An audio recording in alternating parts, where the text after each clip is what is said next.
Welcome to LOA Today. Walt Thiessen and life coach Tom Wells here. Today is Monday, June the 25th, 2018, 8 a.m. Eastern Time, your first daily dose of happy for the day and for the week, for that matter. We got 10 doses we do every week, 2 a day, Monday through Friday, and we hope that you enjoy them well enough that you'll keep coming to all of them. Actually, we find that's exactly what happens. The people who subscribe and listen to us regularly, they really listen to us regularly, Tom. I mean, they're listening 30, 45 times a month, somewhere in that range, and it's like, whoa, yay, we got some fans here. This is great. That's awesome. That's like dedication, I'm telling you.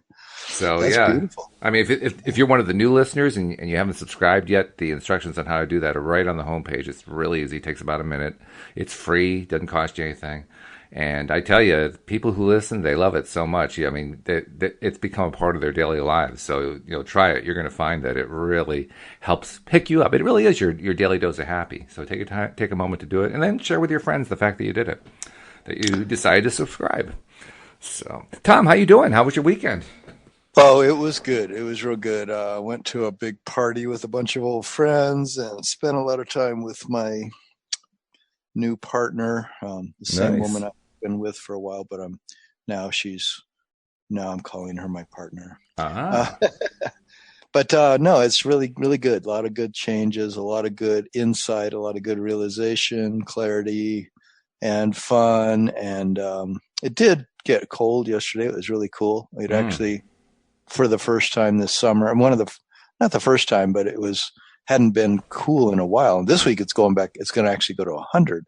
Wow. But today, right now, it's 50, which is fantastic. Yeah, really. It's going to get 50 degrees warmer. That's pretty wild. That's the desert for you, right? I mean, it ranges all over the place. Yeah, I love the desert for that reason. It's really amazing.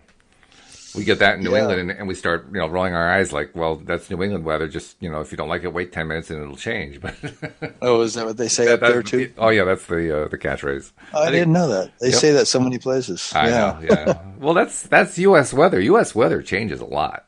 I mean, in certain areas of the country, it's fairly predictable. I mean, right now, for instance, in the deep south, it's, they're counting on it being really hot and uncomfortable for quite some time to come. But, for the most part, most areas of the country, it's fairly changeable. I mean, I always felt that that's why so many millions of people ended up in Southern California because it's so constant. It's like the Mediterranean, or you've got the ocean there that modulates the temperature. It's surrounded by mountains, and so it's this little valley. I mean, the whole Southern California basin, as they call it. Right. But boy, growing up there was just so reliable. You just knew exactly what each season was going to be like. You knew, you could just have your clothes. You knew how the changes were going to go. Yeah, it is really different in where I live now in Colorado. Plus, so anyone who lives near the Great Lakes. I mean, the Great Lakes are definite weather changers. The weather patterns that come off the lakes is really quite phenomenal. So that, I think, is one of the big reasons. That plus the East Coast, obviously, with the moderating effect of the Atlantic. But the combination there, not only does it moderate, but the two can actually combine together to create stuff. That's how we get some of our biggest snowstorms, for instance. The combination of lake effect snow and oceanic snow coming together. So, I mean, it's crazy, the weather around here. It really is. Yeah. So how was your weekend? Oh, yesterday was totally fabulous. Awesome? Yeah, yesterday, Louise and I was talking about this on last night's podcast with David, but yesterday, Louise and I did something we haven't done. I think we've done it once before since we've been together, and most people haven't done in ages unless they have kids. We went to a planetarium show.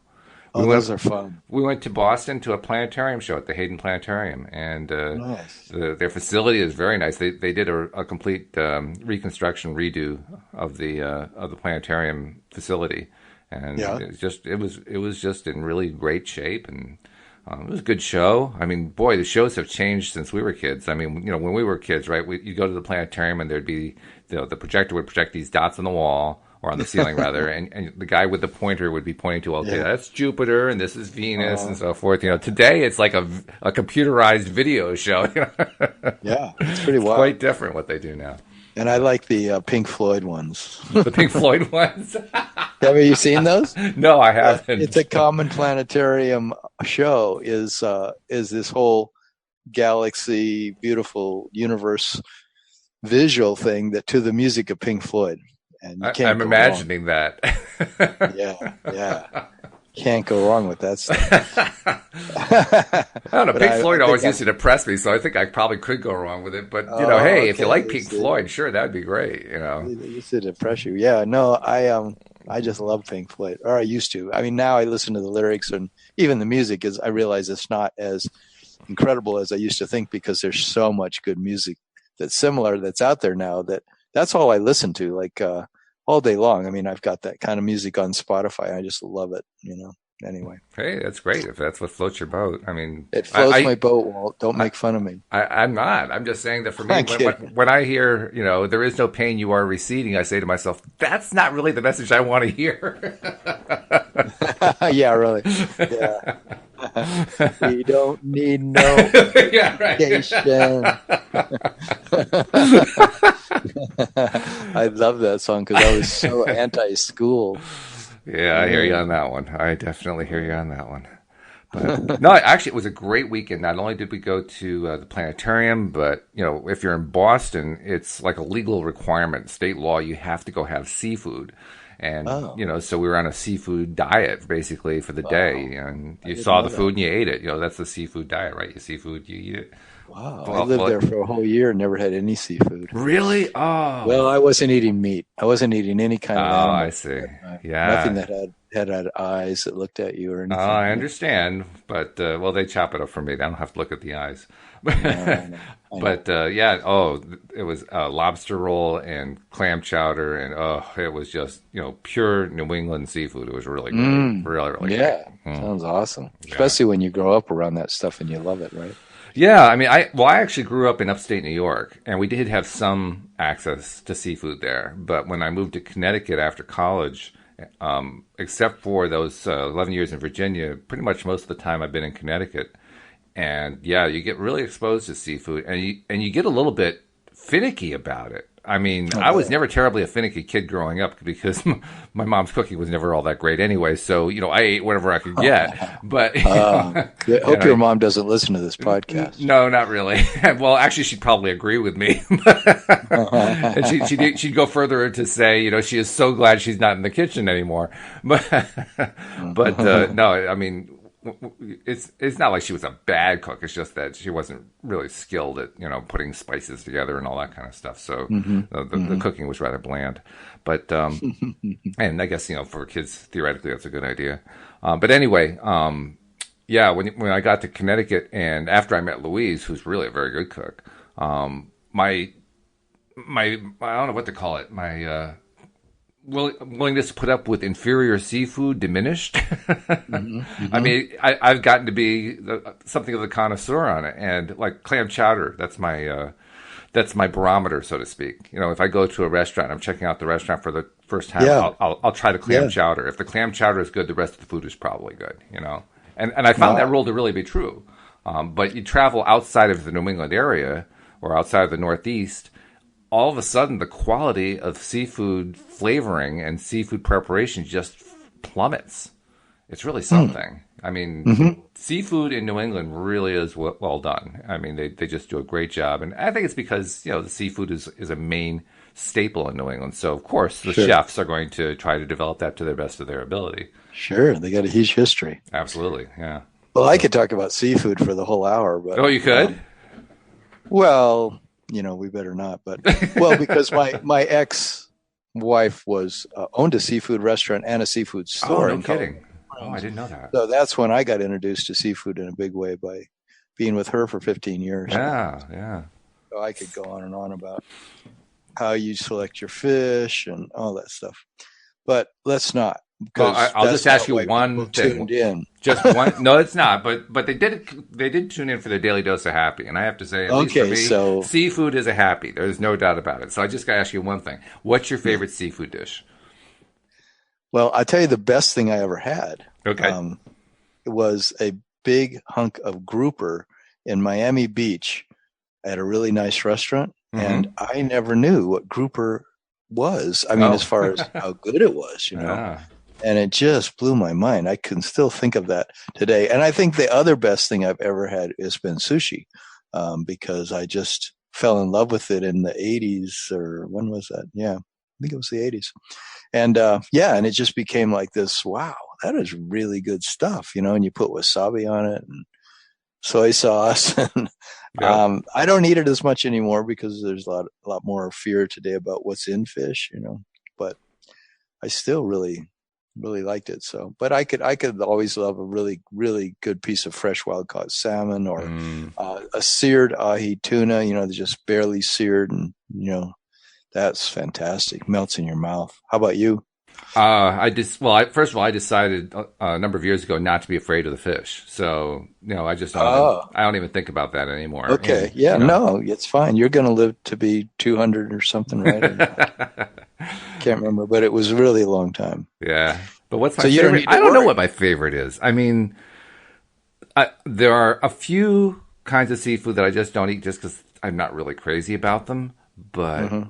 I like lobster. I like crab.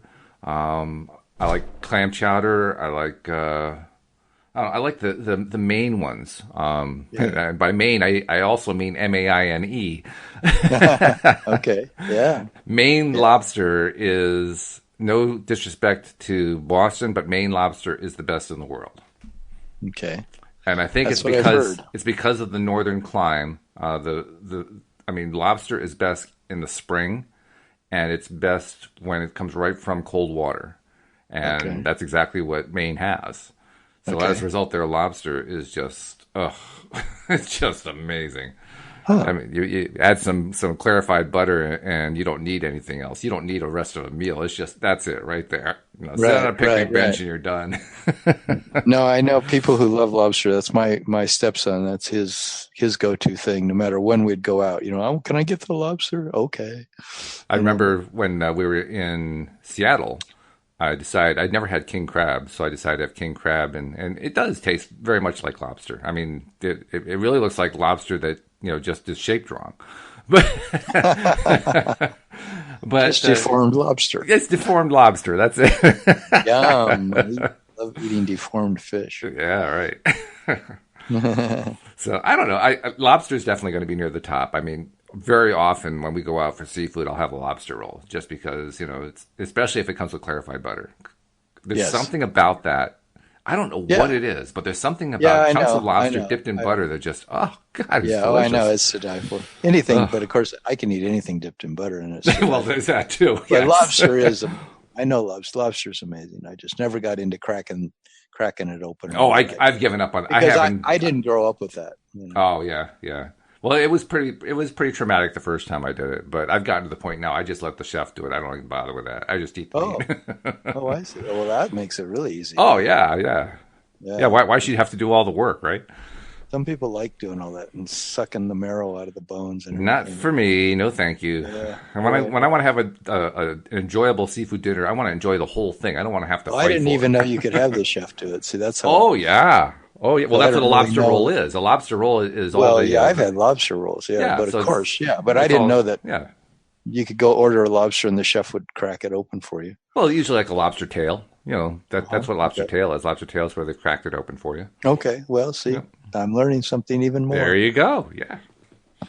So now that Ah, we've got everybody hungry, we should talk about what the topic is and see if yeah. we can get them hungry. Actually, I don't think we're going to have any trouble getting people hungry for the topic because it's at the foremost of everyone's minds who is in any way trying to practice the law of attraction. Yeah, I suppose you could say that. And anyone who's got any kind of a business or career who's being assigned projects or who has assigned themselves a project to do, whether it's work related or home related or romance related, if you're making a project out of dating. Oh, yeah. So, how do any of your big projects get completed successfully, and how do you enjoy the process if you can every step of the way? Well, it could be As somebody much as who's possible. trying to overcome a dread disease too. I mean, that's really a project. Yeah, And it's a yeah, major goal that they're aiming for. So, yeah, yeah, it yeah. applies across the board, really. It does. It does. And that's why, of course, the way that you address a project is similar to how law of attraction really addresses everything. Yep. But it's good to go back over it and talk about it because I'm at the point. The reason I picked this topic today is because I'm at the point where I'm addressing this big project of creating 6 or 8 week long group coaching program that's going to have, all these modules that I'm creating, and then it's going to need to be marketed. And so you market a big project and you want to get 10 or 12 people in your program, and then you want to do it 4 times a year. That whole thing becomes a project. Oh, it sure does.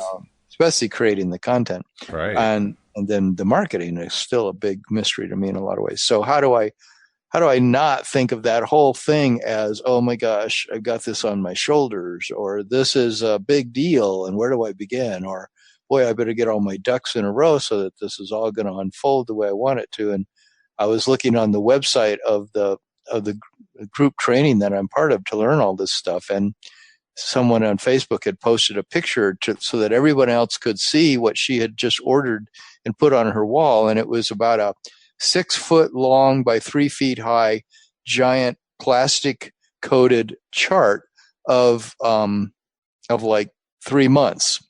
But it was literally 6 or 8 feet long and 3 or 4 feet high. It was big.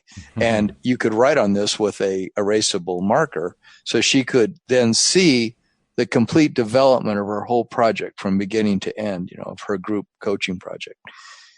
And I remembered the days that I used to try to do projects that way. Wow. I had one that was 3 feet by 2 feet, but it was a big chart that I could write in all this stuff.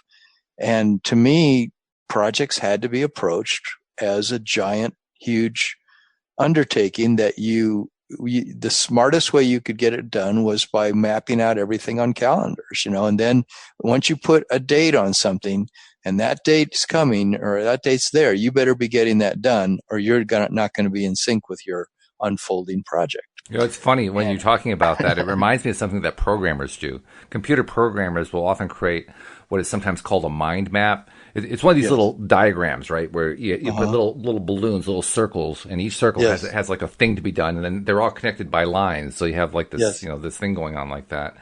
And that was like in fact, there are programming schools that teach that and require you to understand how to do that and learn how to do it regularly so that you can map out the project or whatever it is you're going to build and write your programming code about. And the only reason I mention that is, honestly, they give me a headache. I mean, I look at those things and I say to myself, WTF? What is this? I don't understand what this thing is.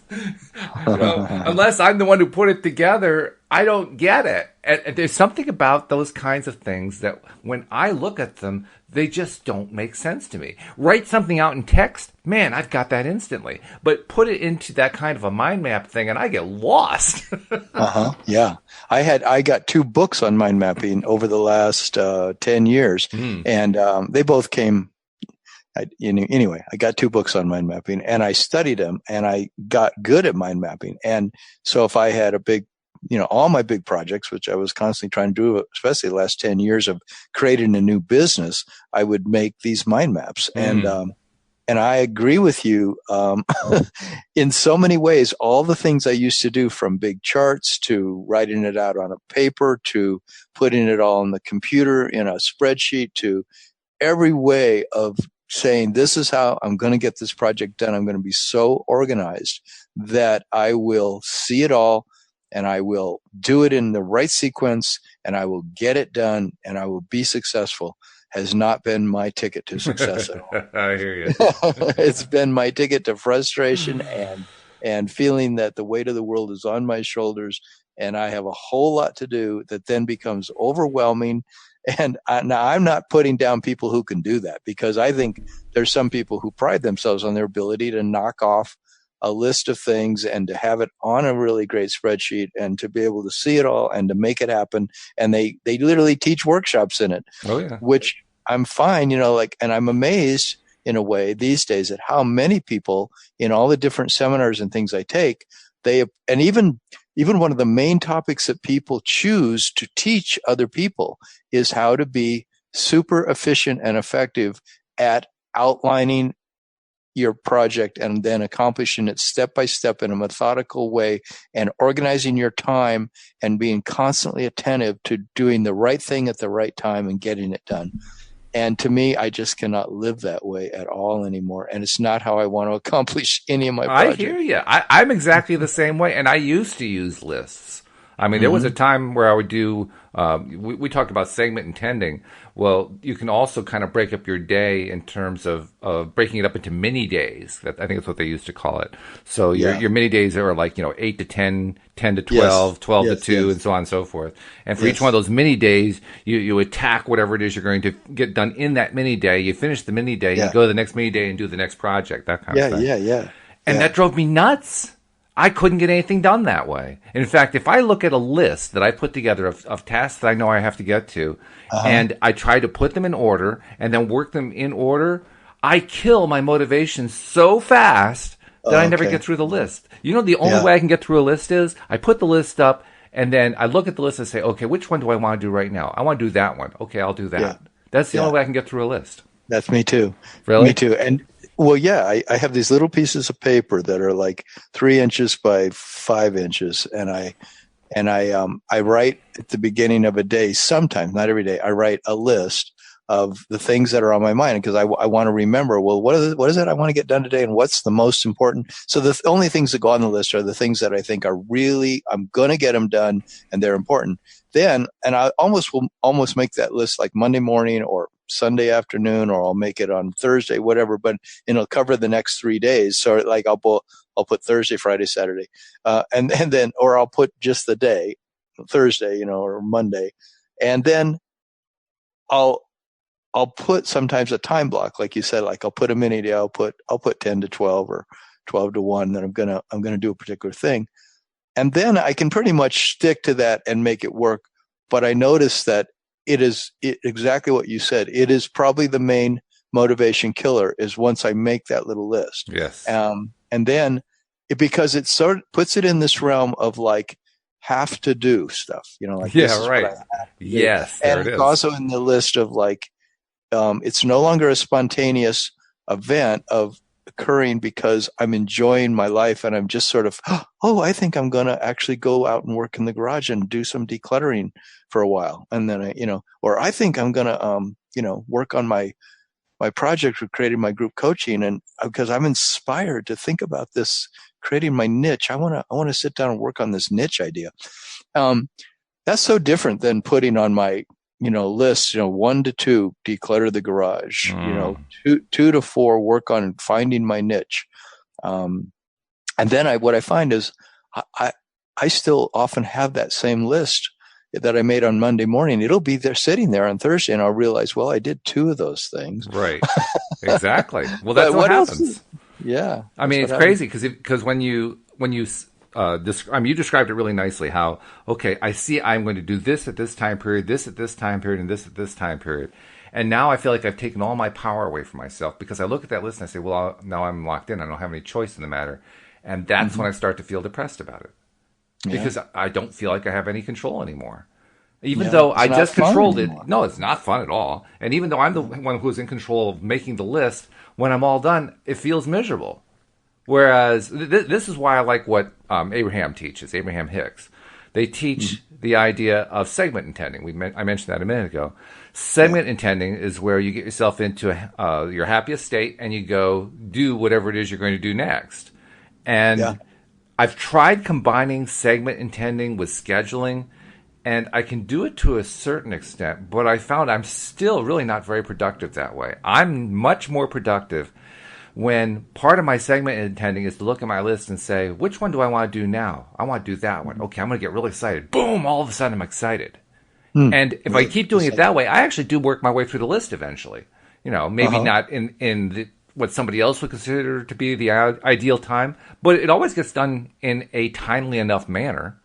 Just because somebody else thinks it should be done by 5 o'clock, if I don't think it really needs to be done by 5 o'clock, I'm willing to do it tomorrow. Now, that's a little tricky if you're working for a boss. If you're working for a boss, well, you got to do what the boss tells you.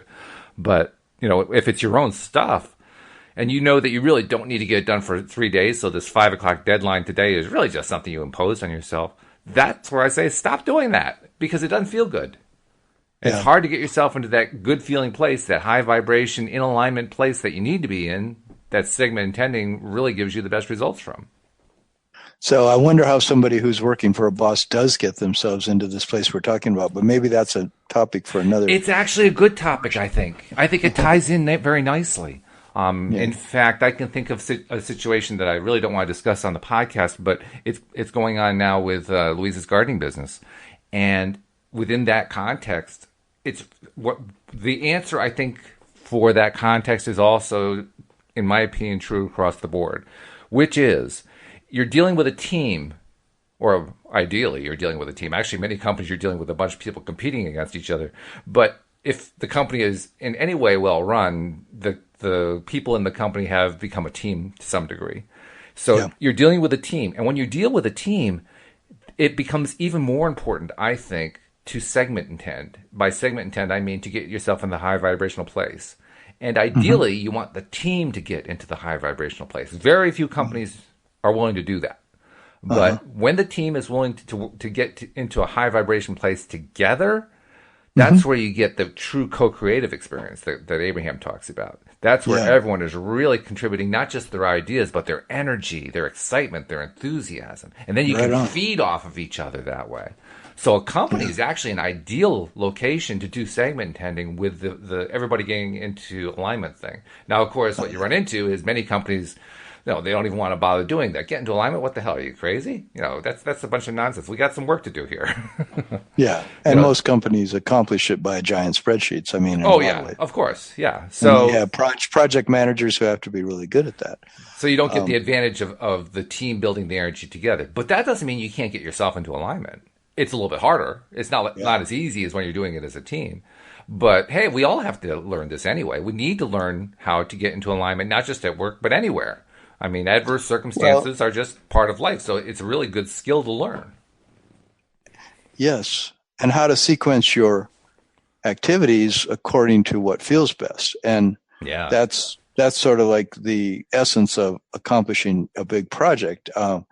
I was listening to Esther Hicks was saying, the way you accomplish a big project is the same way you find a parking space, using law of attraction. And as absurd as that might sound, and as petty as it sounds, I'm going to send my guides ahead and find a parking place, or I'm going to have this total confidence that I'm going to just find my parking place and there it'll be. And that's the same way you accomplish a great big project that has 200 moving parts to it.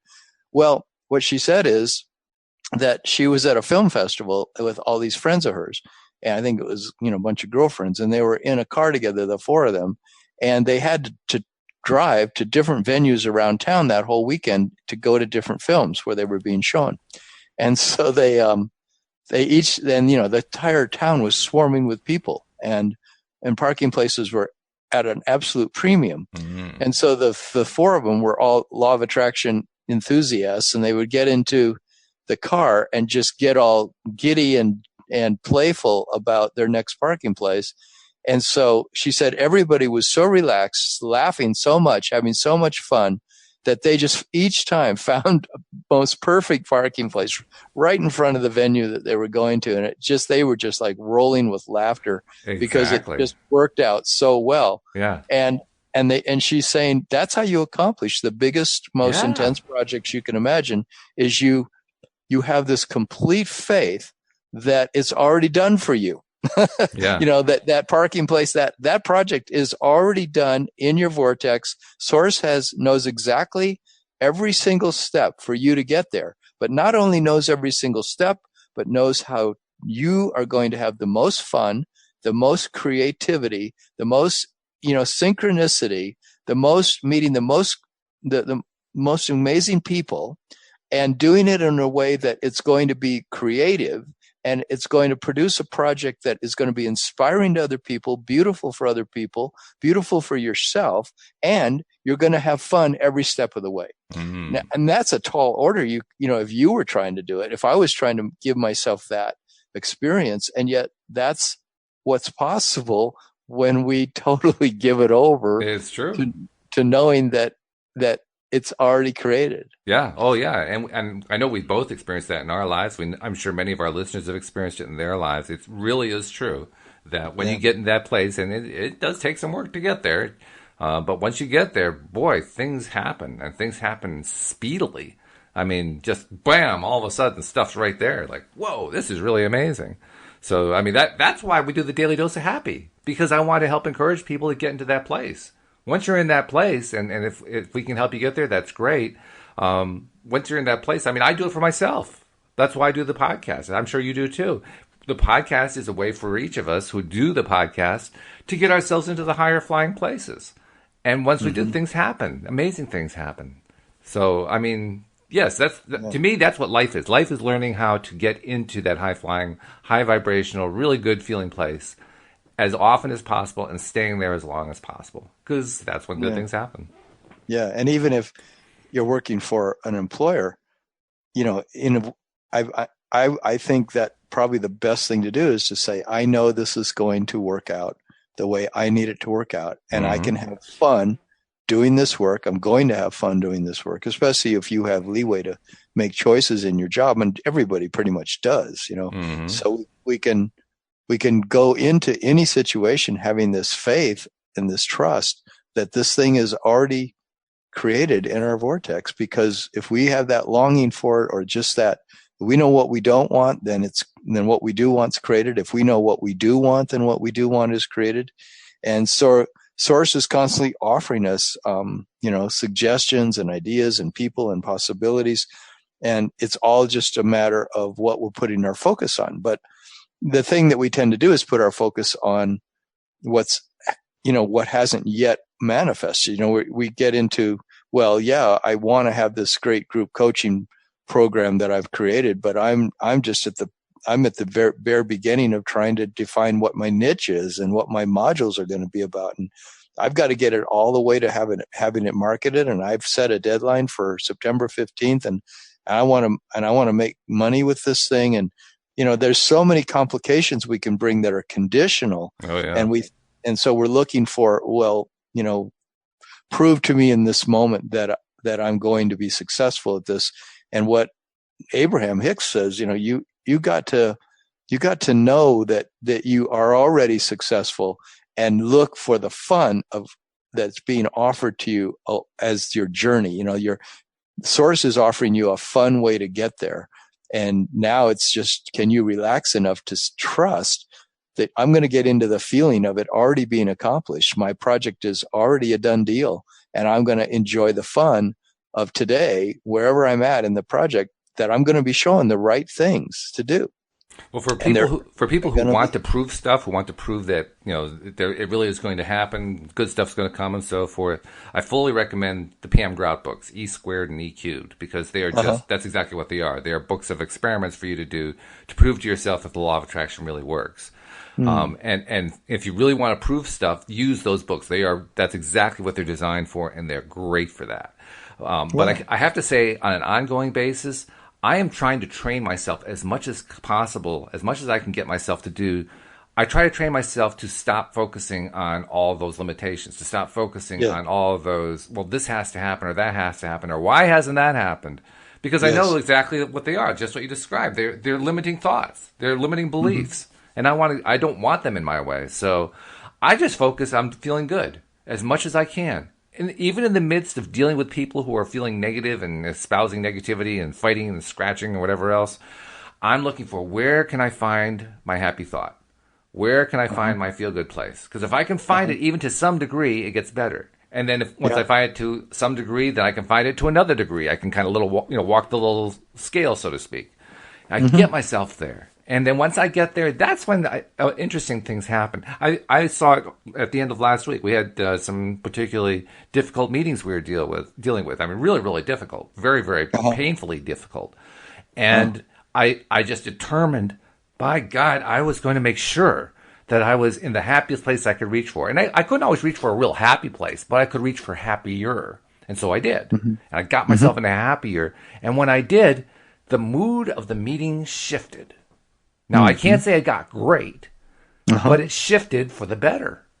And it happened every time. There were multiple meetings, and each meeting that was supposed to be a really bad, difficult meeting, and sure enough, they all started off really bad and difficult. When I got myself feeling better, the meeting improved. I mean, just amazing. Well, and how did you conjure feeling good? any way I could, whatever I could reach for, anything. Right. Yeah. Fortunately, both days the weather was gorgeous, so I take a moment to say, "Wow, I love this weather. This is great weather." Yeah. Yeah. Or boy, oh boy, this is we're gonna go have lunch, and I could really have some lunch right now. Oh, it's gonna be so good. Whatever, anything I could reach for, not necessarily related to the topic of the day, because that often had too much negative emotional charge to it, but anything I could find just to get myself to feel better. And whatever degree I felt better, the mood of the meeting shifted. Right on. Yeah. Well, the thing that stands between us and having what we want is only the degree to which we think we don't have it and that it's difficult to get it, or that we have to work really hard to have it. Those are the things that stand between us and having it. It's so ironic, right? I mean, you just don't even realize that it's literally the fact that, like, if I look at this whole project of creating this group coaching program and I think of it as a difficult, big project that is an undertaking for me that wow, I hope I'm going to be able to accomplish this. I wonder what kind of result I'll end up with. Will I get, people into my program? Will they like it? Will the content be right? Am I going to be able to present it in a good way? How am I going to market this thing? And if I get into all the feelings of that's hard and that's difficult, or that I don't know how, or I'm at all worried about it, then that's the thing that stands between me and having it. Absolutely. But when I sit there in my easy chair and go, this thing is a done deal. It's actually already created. It's incredibly awesome program. It's all the excitement and joy that I want to communicate to other human beings is in this thing. And it's just built in, not just by my mind, but it's built in there by creative source of the universe is actually addressing people in this program through me, where I get to experience all the fun of it, and I get to enjoy presenting it, and the marketing comes really easy and natural, as easy and natural as creating the whole thing. And when I get into that place of just knowing that that's the way it is, it's a done deal, that's the ticket to allowing it to happen. I agree. Yeah. And it's so funny, that it's really, that's how we get things done in this world. You don't buy a spreadsheet that's 6 feet long and 3 feet high and start filling in all the blanks on the whole thing and then get right. frustrated when you don't accomplish, 18 of those things in the right time, Yep. Exactly. Yeah. Well, it's an amazing thing. And I know this is probably the hardest part for me and probably the hardest part for most people, but I really advocate not getting all worked up about whether or not you're getting the project done on time. Yeah, that's really important to me. Because it's almost a guarantee. The more you get wrapped up in, oh my God, am I going to get it done on time? It's almost a guarantee you're not going to. Yeah. Whereas if you just let it go and say, you know what, I get it done when I get it done, and it's all going to work out well in the end, I almost always hit the deadline. I just never miss it when I do that because I'm taking the pressure off of myself. And I'm taking my pressure off myself where the law of attraction is concerned, too. I'm not focusing as much on, oh, God, I haven't gotten to the deadline. The deadline's coming up. Oh, I'm feeling so bad. Yeah, yeah. Yeah, I worked with a woman who wanted to be number one salesperson in her sales organization. And that's what the sessions helped her go from being a person who was stressed about it all to being a person who was having so much fun that it, and so confident of the universe providing her the results that she wanted that, it sort of took it all off her competitive situation with the other salespeople to where she just was in her own world of enjoyment. And from that place of enjoyment, it just began to inform all aspects of her life. And I think that's so key to me. I just don't have, I haven't developed that muscle that well of enjoyment, and of course I don't want to keep saying that, but it is really true that to give myself permission but what I'm doing now is I'm giving myself like a 3 or 4 hour block every day that I'm saying, okay, well, I am going to commit to working on my project for, say, 4 hours today. Somehow I'm going to do my best to get in 4 hours. But then every time I focus on it, I go, okay, where's the fun? Where's the fun here? Like what feels exciting to me? What feels stimulating?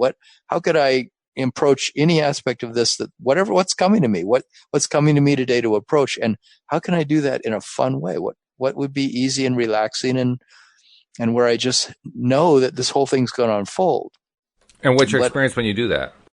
What's my experience when I do that is that I like recently I went and sat at this pond, this great huge pond I go sit on the edge of, and I literally took my laptop and I just started playing with all the different topics I've been working with on podcasts, and I just watched them all morph into 8 different modules, like all the topics, they arrange themselves into modules. And I saw these are the things that I like to talk about. These are the things that are natural in my makeup as who I am as a infinite being, here playing on this earth. These are the things that I like talking about, because those have been my 60 podcast topics I've chosen over the last 6 months. And they're awesome to me. So I had total fun for about several hours just watching these things fall into these categories naturally. And I felt divine intervention of how it all came together. And that was the day I saw the fish jumping simultaneously, that story told of how, because I came to this point where I just realized I just want to look for the enjoyment in this whole process. And the second I said that, these 4 fish jumped simultaneously out of the pond. I remember. Yeah. I mean, isn't that amazing how when you do get into that place where everything starts to feel easy, like you push the Staples easy button over and over again, right? Yeah. And when you get to that place, it's almost miraculous how stuff seems to just fall in place. It just kind of lines itself up. And you say, what on earth just happened? Yeah. And it's true in my dating. It's true in everything that I try to do. Even if I'm decluttering the garage, it's like, if I can be in that feeling like this is all going to work out, I'm going to end up with just the right amount of stuff, and I'm going to feel this wonderful streamlined feeling in my life. I'll have this Zen-like life where I just won't be overwhelmed with clutter. And I just had that feeling of it being a done deal. It makes it so much easier to look in each box. It's not near so overwhelming, because I feel like, well, I'll get rid of what I want to get rid of now, and what I keep, and everything's fine, and I'll make this work out. Or even if I'm pushing myself to say, I've got to get rid of more, then all of a sudden something happens. I get impulses that say, let's go ahead and see what happens if I get rid of this camping gear, or, I get rid of all this mountain biking stuff I have, or I pair this from, I set a little fun goal. I'm going to take this from 3 boxes to 1 box. What's it going to take? So I spread out everything in the 3 boxes on the tables, and I feel what feels good to me to really keep of this, I don't want to keep it all anymore. Yeah, that's a nice pump, and that's a nice water bottle and all this stuff. But, I've got 5 water bottles. Let me keep 2. So which 3 do I want to get rid of? And do I really need this thing anymore and this thing anymore? And it becomes just this game that I play with myself. So that's a long answer to your question, but. And how does it feel, though? I mean, I know how it feels in that it felt easy, but how does it feel to have it feel easy is what I'm trying to ask. It feels relaxing. Like I've had to spend a lot of time just letting myself relax. And even if it means I'm not getting that much done, of course, I'm free to do that because I'm self-employed. But, sometimes I'll just lay on the couch if I'm feeling any kind of stress. It's going general, so it feels like, I'm just not going to put myself in the category of worry. A second I'm in that category of trying too hard and stressing over it at all, I'll do whatever it takes to just back away from it. So that's when I get the impulse sometime. I'm just going to go up to the mountains and sit on the creek, and I'm going to take the things I can do up there. And that tells me I'm just going to have fun. I'm just going to enjoy myself. So it just always feels like pressing the easy button. I guess it just feels like relax, Tom, chill out, let this happen. Let the universe do this for you. Let source orchestrate this. So does that answer your question? Yeah, partly. I mean, for me, the answer of how it makes you feel is it makes you feel good. It's like, oh, wow, that really was easy. Like, I can just relax. I Yeah, can yeah, relax more than I was even relaxed before. This is good. This is great. yeah, You know, yeah. where's my magic wand? Let's just wave the magic wand for a while. I guess I still have, I guess to be honest, I guess I still have some apprehension that sort of is in the background of like, will I get this thing done by being so casual and so relaxed? But, Well, um, I've been there. I know how that feels. I still get that occasionally. I usually get it when I'm at the beginning of a project. Once I'm in it, I don't seem to get that anymore. But what, before it right. gets going, yeah, I'll still get that sometimes. And it does take a little mental, discipline, so to speak, to say, you know Uh-huh. what, I'm just not going to let that come into my attention. That's just not going to happen. But you're right. It is something that can happen. It was easiest when I was creating the six dances I put on here in Boulder because each time, like creating all the marketing and all the playlists for the dances, I could always ask myself really easily, am I having fun doing this? Because it was a simple project in a certain way. All I had to do is create a whole bunch of awesome music that was, I did it according to beats per minute and all this stuff. So it had some organization to it. But then even the marketing and everything, I demanded of myself that I have fun, which sounds kind of, you demanded that you have fun.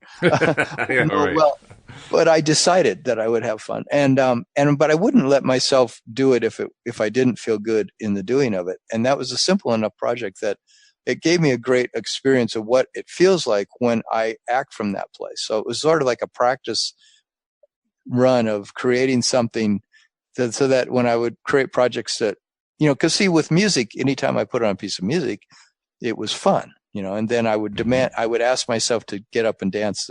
I'm using the word demand, so it shows me how I push myself, so I've sort of pushed myself to be relaxed. It's kind of weird. But I'm learning to be more and more and more relaxed. Well, believe it or not, we don't get this very often, but we actually have a listener who has called in, and Ah. I think they'd like to talk with us. In fact, I think it's somebody from Connecticut because I recognize a Connecticut area code. So let's tune them in and find out who is calling in today. Who's there?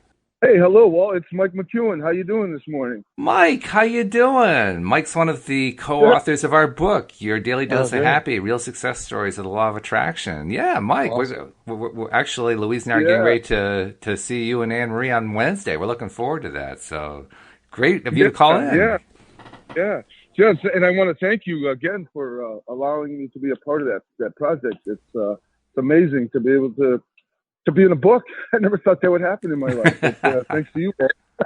Oh, um, yeah, and also the topic that you guys are talking about today is I can relate to so much. My background is in construction, and I would always look at a project at getting the end results. We got to get this done. And very often I would enjoy the journey through the project and reflecting back and thinking of things that happened during that process that things would go wrong by trying to get to the end results too quickly because you would just you would not be in a great frame of mind and the law of attraction would kick in and then when you had those thoughts of is this going to get done on time I'm afraid this may happen and sure enough it would happen often. So this is a great topic and a subject where people trip up a lot. And so you're reminding me to enjoy the journey today, and I really needed to hear that. So I just had to call in and thank you for this because I'm evolving from construction into other areas of my life that are all new to me, and it's a great reminder about the things that I'm going to embark upon today to enjoy the journey because it's not easy to take on other career paths when this is the only thing that you've really been doing for the past 37 years of your life. So Yeah. enjoying the journey is very important. So uh, Yeah. you got spot absolutely. on with what you Hey, said. Mike, I got So to I ask you really enjoy the something because you yeah. mentioned, of course, that you're in construction, which you are. And with construction, I mean, you kind of do have to do things in a certain order. I mean, you can't really put up the frame until the foundation is down, and you really can't start, blocking out the rooms until you got a frame up. I mean, there is a certain order you have to do things. So, how do you deal with the fact Yeah, that sometimes you don't really want to do it in that order? right. Well, there's times when you have to just stop and really just focus on now, on what's happening right now, because in the construction industry, especially today's world, people want it done in a snap of a finger. So, of course, although we're looking at the end results, how we're going to get there, you're absolutely right. You got to get a strong foundation, and that's when things fall apart. And so it becomes a defined focus on this step right here, right now. What do we need to do right now to complete this task before we can add the next piece to the puzzle? And and I think getting joyful about it sometimes really helps. So, like, what's your technique when you want to get joyful? Like, what do you do? I mean, you're in the middle. You got to do piece X next in your construction process, and you need to feel good about it. What's your method? How do you get there? Well, often I would see this project, being completed and the customer being happy and everybody getting paid and all of that working out. Take a step back. I do have an extra thing that a tool that most people don't have in their lives is I'm a Tai Chi and Qigong instructor. So I can get into that mellow place with using the ability of my Tai Chi and Qigong. Just step aside, just step away from it. If things get really thick and, this is not happening and the electrician didn't do what he had to do. And all of a sudden the homeowner is looking at me like, what happened here? You just have to find that little happy place. Like you said, you have to find something to reach for. And that's what the law of attraction has helped me do as well. And why does Tai Chi and Qigong help you? Is that because they teach you to flow with the Qi, to flow with the energy that's moving? Well, yes. Yeah, you recognize that when your body starts to feel stress and tense, that you can utilize techniques to get back into your quiet your minds and get to your center. And that's when you can really think things clear and say, okay, wait a minute, I'm heading down this path and I got to change direction. And before you get too far down the path and you have to spin back around and make it a long journey, you can utilize being quiet to sort out the chaotic situations to make a better decision in that moment. So yeah, that's cool. You did that in your construction work. That's awesome. Yeah. I've been able to have a better results with customers that are uptight about things, just to stay calm, even though the situation is not calm. You must remain calm in that situation to change that energy, like Walt was talking about. Going through those meetings, I can so relate to that, Walt. So, I think we all can. Yeah. So the podcast for me is, you guys are, you're like my credibility list. I have to stay credible to myself now because I'm part of this podcast. I'm in the book, and that's right. And it's a much softer way. It's a softer way to introduce the teachings of the law of attraction to people because you guys make it fun, and we really enjoy listening to it. And of course, I tell everybody about it now because you allowed me to be in your book. So that's awesome. Hey, Mike, I also wanted to ask you, did you want to take a moment to talk about the career you're trying to evolve to? Because that's kind of interesting in itself. Well, I've been playing in the healing arts for a long time with the Tai Chi and the Qigong, and I am now at Reiki level 2 healing energy, and it's opening up some amazing doors for me. And so that's the path that I'm building alongside my construction career is getting into the healing arts, being able to help people with mindfulness and teaching techniques on how to reduce stress in your life. And I think we can agree that there's a lot of stress out there. Just a little, just a tad. And I recognized a long time ago in the teachings of Tai Chi and Qigong that it is a study, and a lot of people were excited to join a class, become part of a Tai Chi class or a Qigong class. But once they realized it was actually a study, and they had to spend time, like they were trying, like they wanted to learn to play an instrument, they would back off of it because, people's lives were just too busy and they would not commit to it as much. So I developed a way to teach Tai Chi and Qigong that you can utilize in everyday movements. So it's like, I don't have to take 20 minutes off to practice my art of Tai Chi or Qigong. I just have to remember to breathe this way and move this way.